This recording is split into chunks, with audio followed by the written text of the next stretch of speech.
Hello, welcome to Skye Sweaty Record Review, episode 120. The only first listen new music review show hosted by a French professor immediately after getting out of the gym. It's a nice blue sky day here. You can watch the clouds go as I talk to you about the album Redux 003 by Kaskade. So, Kaskade is like, I've never paid any attention to him. I've seen pictures of him and I pay a little bit of attention to modern techno and electronic dance music. And there's like this whole classification of just like white douchey guys in baseball hats. And even if they're not white or not douchey or not wearing baseball hats, there's like this sort of whole crew, like I think of like Diplo and deadmau5 and Kaskade, and just like these people who, in my mind, just release disposable album after disposable album. And they even title them, like first floor, second floor, third level. Like it's all just seems like they're just pushing material out and it's not important, the material that they make.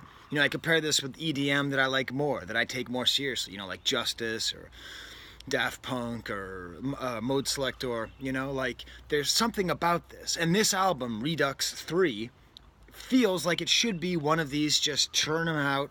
Okay, here's an hour's worth of beats that are put together very quickly, that are well branded, that sound good, but don't really have much.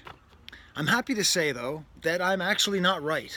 This album is not obviously, but it's not up to Mode Selector. It's not some great electronic dance music album, but nor is it as boring as a lot of the stuff that I listen to and just decide not to review. There's actually a lot of hidden depth in here, and it's a well-produced album.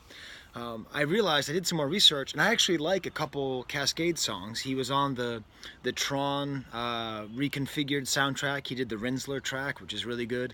He's on Star Wars Headspace, which I've talked about a couple times. He does C-3PO's Plight, a song which is good enough that when it was first released, it was mislabeled as a Daft Punk song, and I almost believed it. I never really did, though. So what is Kaskade Redux 3? What makes it good? Well, I would say what makes it good is that the production, it's subtly good. So I wouldn't say there's a lot of moments where I just go, how does he do it? But it's more that the songs are, like I said, for the more disposable stuff, well produced, good beats, you can dance to them, kind of on a house vibe. But there's always in each song something that makes it a little bit more interesting. Like it might be adding a sort of a dirty horn sound in a chorus. So there's sort of these like large scale production details that I like, but then there's also small details. A really good example, I'm going to play you the song in a second, is a song called Loose, where there's just one little bit, where there's just this little da-dum-dum-dum, kind of like weird steel drum or tom-toms, I don't know what it is, but some random drum sound that's just a little small instance that's put on there. I was surprised how many songs on this album I ended up really liking, and how many songs start off and I was just sort of like, okay, it's just a standard kind of house, upbeat kind of song, but then they would do something more. So I'll take you a little bit track by track, not all of them. It opens up with a song called On Your Mind, which I thought was a more interesting song because it says, I wish I knew that you were on my mind. No, that I was on your mind. I thought he was singing I was only 9, so I thought it was a song about childhood trauma. But it's actually just you're on my mind or I'm on your mind. Just a standard kind of house track, but not bad. Then the song More is the second track, and that's the first time where I got this real indication. Like the end of the chorus, he adds some new sounds that make it more interesting. The song Tom's Diner. So if you don't know, Tom's Diner is the track by Suzanne Vega from the 80s. Do do do do do do do do do do do do do. And all the way back in the 90s, there was an album that was released just of versions of Tom's Diner by Suzanne Vega. And it's funny because, looking back at it, this was actually sort of a fundamental bedrock song for electronic dance music, for techno. Just because that beat, just that melody, do-do-do-do-do-do-do-do, was so easy. Sorry, there's like crows over me. It's beautiful. Just like that melody, it was so easy to take and put into a techno beat. So this song is cool because it's just called The Diner, and it takes the lyrics and the chorus, he is sitting by the corner, all that stuff. But then when it gets to the hook, He completely deconstructs it. So it's just doot doot, and then like a whole bunch of other stuff. So, okay, that sounds maybe a little lame, but you should have a listen to the way that he deconstructs the most noticeable, recognizable thing about Tom's Diner. And the whole thing, very well produced. It sounds good. It's great on your headphones. It helped me exercise.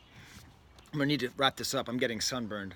I have like paper thin skin when it comes to sun. But it's such a beautiful day out. Rochester in the spring. And then there's these two songs back to back, Loose and Tight. I want to play you Loose as a Skye stamp of the album. I'm going to play about 30 seconds in, and I want you to get a sense of what, I can hardly even see anything out here because it's so sunny. I can hardly see my computer here. They give you a sense of some of this nice production, the sort of simplicity and complexity that Kaskade brings to it.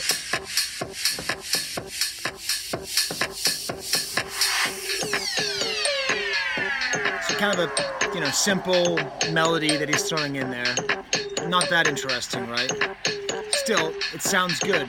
But the thing you don't understand is in the background, that that's actually a sample that's taken from, that you're going to hear the whole thing in a second, of a woman's voice. And he does that a lot. He takes a little bit of someone's voice or sound and chops it up and makes it rhythmic. Here, listen. I'm just calling to say. So that I'm just calling to say becomes the rhythmic basis of the entire song. We'll listen just until the part where you hear the drum thing. There. Just a... Okay. So, it's great. You kind of dance. The next song after Loose is Tight, and that's like kind of like a club banger, like a very crisp female vocals. All the sounds on this album are very crisp. They're very nice. They're very kind of choppy. Like you can hear them. It feels like a fresh day. Another great track is a little more grimy called Dancin'. We don't want your dope, we want you low on the floor, we want you dancing. And it has all like a nice, not dubstep, but in that realm of just kind of like dirty, grimy club banger. Towards the end of the album, there's a lot more like developed songs with like full choruses and verses that are quite nice. And in general, you hear the woodpecker? Get some bugs. In general, like they're maybe a little bit less interesting to me, but they're still quite strong. Like the song Fun is quite good. It sounds kind of like an early Kesha track. The track Ruckus feels like a follow-up to LCD Sound Systems. Daft Punk is playing in my house. It's like a guy talking about how much his band rocks. In general, this was a surprising, excellent electronic dance album. It's not just disposable, and it's disposable. It's both things. It's like what's a high quality disposable thing? It's like a razor, It's like like one of those new razors that's like has like the 5 different blades on it, and it works, and it's a really amazing piece of manufacturing. And maybe it won't last forever, but maybe it's better than it has to be. But unlike a razor, it doesn't cost too much, which is why I'm proud to announce my first sponsor. Don't shave. Just don't, Or if you shave, just use like a trimmer every once in a while. All right, until next time, there's the camera. Wait, where is it? There it is.